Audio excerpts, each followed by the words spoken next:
Now we, hopefully you recognize the fish up here. We have Michael Griff, the commercial manager of the Marine Stewardship Council, joining us to explore why this matters.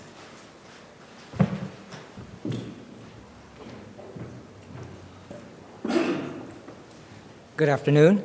Great presentation, by the way. I love that. So I'm here to talk about ecolabels. Plenty of ecolabels out in the marketplace on products. Some you recognize, some you may not. What I want to do, though, is start out by sharing some research that was done by a company called the Hartman Group. It's a research firm in Seattle. What they did was they polled consumers to ask them at least sometimes, do they think about social and environmental concerns when making a purchase?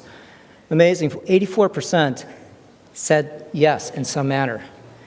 What they did was then they broke it out into various categories: core, inner mid-level, outer mid-level, and periphery, with core being the highest group of concern. They then asked these consumers, well, why are certifications important to them? And as you can see, they mention a number of things. First off, they do the research work for me. They simplify my choices, and they're also markers of quality. Now, this is interesting in its own because most ecolabels don't actually have a quality component to them. So this brings me to what are the elements of a credible ecolabel? I actually pulled this information from a number of sources, one being from the ICL Alliance. The ICL Alliance is a member group organization made up of ecolabels and looking at best practices. The MSC is part of it. The Forest Stewardship Council is part of the organization, and this is what they came up with. A credible ecolabel should be based on some sort of scientific principles that are measurable. They should be verified and awarded by impartial third-party organizations. You don't want to have a standard-setting body actually going out and doing audits against their own standard. Very important. They should have some sort of compliance, oversight, and governance in place. They should be also independent and transparent with representation from different stakeholders. I think that's what makes, having different viewpoints from a stakeholder standpoint, I think is very important. The MSC, the organization I work for, actually has a stakeholder council made up of industry, scientists, and academics, and then also a technical advisory board as well. It should be open and accountable process, having some sort of formal review with stakeholder participation. Again, that stakeholder participation is very important. And then lastly, it should be able to track improvement on that mission, making sure that they are actually achieving the goals of that mission. I can speak to the MSC is that we just went through a fishery review, and it took a couple of years to do that with stakeholder participation, and we did that as well with our chain of custody standard. So what I want to do is talk a little bit about the MSC because it gives you a real-world life example. The mission of the MSC is to contribute to the health of the world's oceans by recognizing and rewarding sustainable fishing practices, influencing the choices people make when buying seafood, and working with our partners to transform the seafood market to sustainable basis. And it's all done by that pull through the marketplace.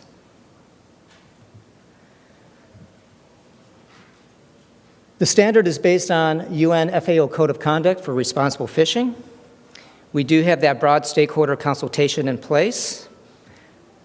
The audits, again, as a standard-setting body, we actually don't go out and do the audits. Third-party auditors go out and assess that fishery against our standard. The scope of the MSC is only wild capture. There are other organizations that deal with farmed, and that are Aquaculture Stewardship Council and the best aquaculture practices. It is certainly objective and scientific, and it's verifiable. In fact, the MSC is considered to be the global gold standard out there. And the MSC program is open to all sorts of fisheries of all sizes, scales, geography, and gear type. There are annual surveillance audits that evaluate the progress of that fishery, making sure that they are achieving their sustainability goals. So the three principles that make up the MSC program is the first one is sustainability of the stocks, making sure that those stocks are sustainable and healthy. If they're depleting, that they're recovering in an appropriate manner. Second principle is taking a look at the impact on the ecosystem. Many fisheries have attached to it, they may be catching non-targeted species along with that target species, so it's important to make sure that when those fisheries are assessed that there's no negative impacts on that entire ecosystem at play. And then lastly, making sure that they do have an effective management practice in place. An MSC full assessment takes anywhere between 12 and 18 months. This can take longer if the fishery is in an area that may be data deficient. The audit is done on those three key principles with 28 indicators, and it's actually a scoring system. So a fishery has to score at least 80% across those three key indicators to pass. If, however, they score anywhere between 60 and 80, then there are preconditions that are set upon that fishery for improvement. And that's, again, where that annual audit comes into place to make sure that they are achieving those goals and working towards those sustainability practices that they've been set out to do. If for some reason they score anywhere below a 60, they automatically fail.